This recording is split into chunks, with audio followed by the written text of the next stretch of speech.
And joining us now from the White House is the Vice President, Mike Pence. Mr. Vice President, good morning to you, sir. Good morning, Savannah. Well, let me start with these Iranian strikes against U.S. air bases. Some U.S. officials have said they believe Iran was shooting to miss. In other words, not kill anybody. Do you think that Iran deliberately avoided U.S. casualties?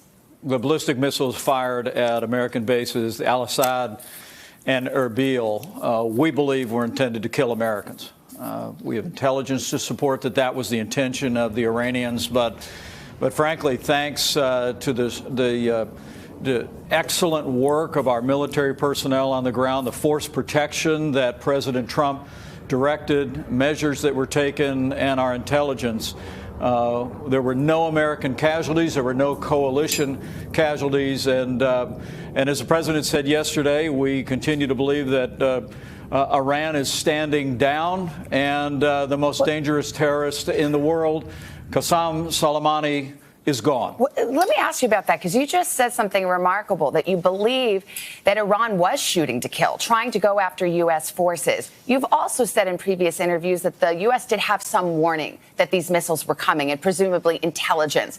Was it incredibly risky for the U.S. to allow Iran, essentially, to take the shot? I know the personnel at these bases were told to hunker down, shelter in place, but the U.S. has capability to stop a ballistic missile in its tracks. Was it risky to let them take that shot? Well, no, not at all. We had the same threats that, frankly, Iran was making threats over the last week. Remember, this all began on December the 27th when Iranian-backed militias killed an American citizen, injured 4 American personnel. The president ordered airstrikes on 5 militia bases to say that we would not tolerate violence against Americans. But when we had information of an imminent threat of a larger attack being organized by Qasem Soleimani, the president took action. And all along the way, we've heard the threats. We've been prepared. And frankly, the action that we took wasn't simply hunkering down, Savannah. Let's be clear. Our military personnel repositioned people. Yes. We repositioned assets. But could you have stopped the ballistic missiles? We made sure missiles? that we were as safe as we could be. But we also made it very clear that, as President Trump said in his tweets and his statements, that any loss of American lives would be met with strong repercussions, strong military response. But I give the credit to our military personnel and our planning on the ground that thankfully there were no casualties. And again, where we stand today is the most dangerous terrorist in the world is gone, and no American casualties, and Iran is standing down. No question about it. Now, you've talked about this imminent attack, and the Secretary of State has said that Iran talked about it as a big attack. You talk about how Soleimani, this notorious terrorist Iranian leader, is off the battlefield. As for this imminent attack that you in the administration say was hours, days, weeks away, is it totally eradicated now? In other words, Soleimani wasn't going to be the one strapping on a suicide vest or pressing go on a missile. Now that he's gone, is that particular threat gone? Well, the threat of Soleimani's leadership is gone. And make no mistake about it, for the last 20 years, Qasem Soleimani led the Quds Force, the IRGC, the terrorist arm of Iran. But that imminent threat all across the region. And look, the president has taken military action here. Look, the Iranians always knew we had the ability to use military force, but what they know now, thanks to the president's decisive leadership, is that we have a commander-in-chief who has the will to use military force. We hope that has restored deterrence. We hope that Iran's efforts to stand down will continue. But make no mistake about it, we are ready for any eventuality, including the ongoing threat from Iranian-backed militias in Iraq. Yeah, I was going to ask you. I mean, Foreign Minister Zarif said in a tweet that those missile attacks concluded its actions with regard to this matter. But are you confident that Iran is really done with this? Don't you think they're even more hungry for revenge now? It just goes underground? We're watching it very closely, the public statements as well as our intelligence. I can assure all of your viewers that Iran, by all information we have, continues to stand down, but our readiness level continues at the same level than before.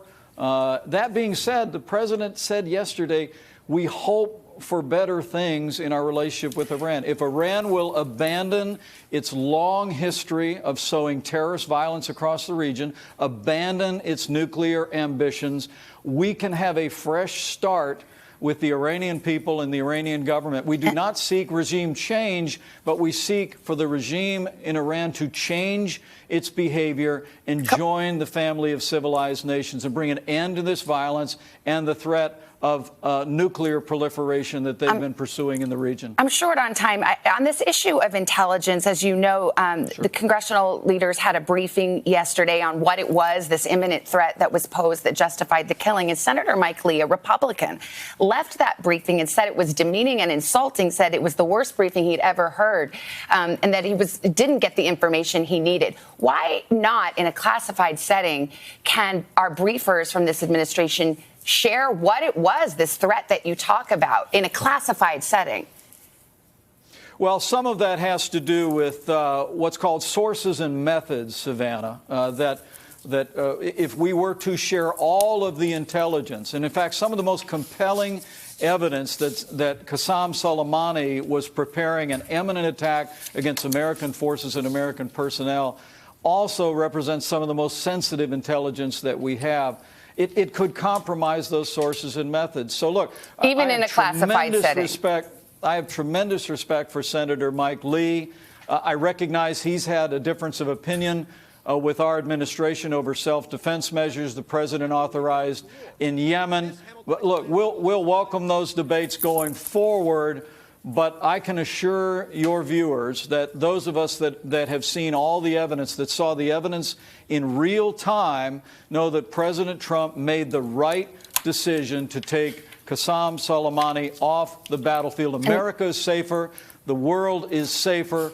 Now, even after the Iranian response, no American casualties, and Iran is standing down. And then just one final question, because you're talking about the evidence, the strength of the evidence, the intelligence that you have seen, but that is not available to the public. You know, the president, as you well know, has been vocally dismissive of our intelligence agencies. In fact, in a tweet earlier this year, he called our Iran intelligence in particular passive and naive and said perhaps they should go back to school. But he now says he wants the U.S. Public to trust the intelligence. Does he himself have a different view now of our intelligence? Well, I can tell you, in President Donald Trump, the American people have a leader that is always going to ask the tough questions, whether it be military personnel or intelligence personnel. But I can tell you, I was there every step of the way, Savannah, and we were gathering intelligence in real time that was brought to the president that Qasem Soleimani was planning imminent attacks in response to our airstrikes on 5 Iranian-backed militia bases. He was planning imminent attacks that were larger in the region against American forces. And President Donald Trump put American lives and American protection first. He made the right decision, and America and the world are safer today as a result. Vice President Mike Pence from Washington this morning. Thank you, sir. We appreciate your time. Thank you, Savannah.